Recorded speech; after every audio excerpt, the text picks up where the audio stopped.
Burun estetiğinde ameliyat ne kadar sürer?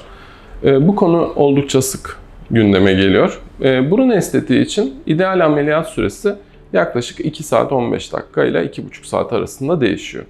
Fakat burada bilinmesi gereken en önemli nokta şu: hastanın odasından ayrı kaldığı süre bu rakamın çok üzerinde. Bunun nedeni de şu: hasta odasından çıktıktan sonra ameliyathaneye getiriliyor. Öncelikle preoperatif değerlendirme odası dediğimiz hastanın ameliyat öncesi bekletildiği bir kısmı alıyoruz hastayı ve burada çeşitli premedikasyon dediğimiz ameliyat öncesi ilaçları yapılıyor ve tansiyonun düşürülmesi sağlanıyor.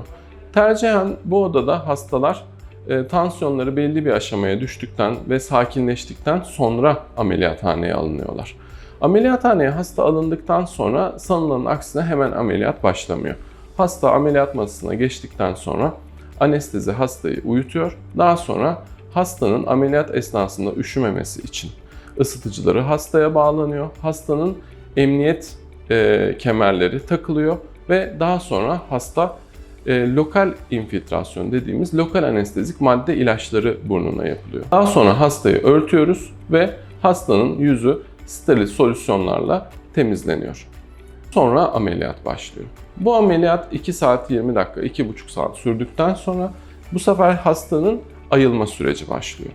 Hiçbir hastamı tam olarak ayılmadan odasına yollamamaya çalışıyorum. Yani hastanın ayılma odasında beni tanıması, benimle konuşması için gereken sürenin geçmesini bekliyorum. Tüm bunlar tamamlandıktan sonra hastayı odasına gönderiyorum. Yani hastanın aslına bakarsanız odasından ayrı kaldığı süre kimi zaman 4, kimi zaman 5 saati bulabiliyor.